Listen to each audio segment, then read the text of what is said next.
So unang-una, walang kapangyarihan ang Regional Trial Court na makialam dito. At syempre, ang kapangyarihan lamang niya is to dismiss the petition outright. Hindi dapat makialam ang korte sa usaping may kaugnayan sa labor dispute.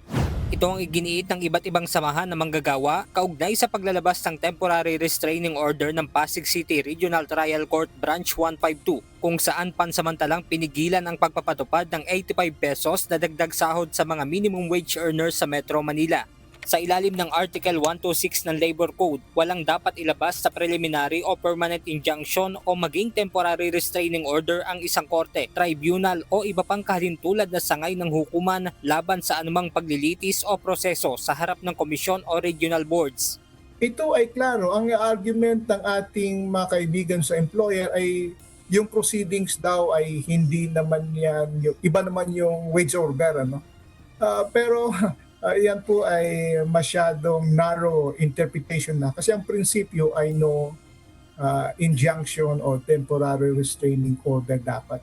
Yung wage orders natin ay yun po ay produkto ng proceedings. So hindi lamang ang palagay namin, hindi lamang ang proceedings, kundi ang produkto ng proceedings ay hindi dapat sinasagkaan ng mga korte. Ayon kay Atty. Matula, kokontrahin din nila ang kaparehong petisyon na inihain ng isang alyansa ng mga mangingisda sa Nabotas RTC Branch 287. Yung clarificatory hearing patungkol dito sa petition for declaratory relief under Article 63 of the Rules of Court. So pero palagay ko dapat idiin talaga dito ng Office of the Solicitor General sapagkat respondent dito ang Regional Tripartite Wages and Productivity Board. Ayon kay Atty. Sunny Matula, hindi dapat anya sa korte umapila ang isang kumpanya na hindi kakayaning makasunod sa pagpapatupad ng taas sahod. So, ang makialam lamang ang mga regular court kapag dumaan ito sa National Wages and Productivity Board at ayaw ng employer yung desisyon, maaari silang pumunta sa Court of Appeals under Rule 43. At syempre, kung hindi pa sila satisfied sa desisyon ng Court of Appeals, ay doon sila pumunta sa Korte Suprema. Pero pag hindi ka dumaan sa National Wages and Productivity Commission at kina-question mo yung desisyon ng RTWPB, palagay ko ay nag-shortcut ka. At sabi ng Korte, that is non-exhaustion of administrative remedy at wala kang cause of action na dadalhin ito sa mga korte natin.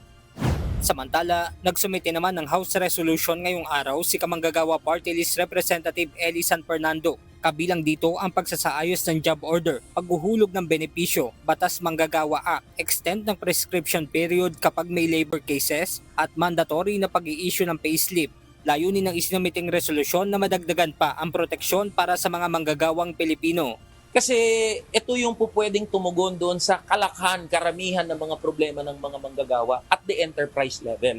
Ngayon, some might ask, bakit hindi na lang ipaubaya yan sa executive agencies o halimbawa sa DOLE o sa mga departments, sa mga executive agencies? That's exactly the problem. Hindi ginagawa ng DOLE yung kanyang trabaho. Hindi ginagawa ng mga ahensya such as SS, Pag-ibig, PhilHealth yung kanilang trabaho para panagutin yung mga employer na delinquent o hindi naghuhulog ng benepisyo ng kanilang mga manggagawa.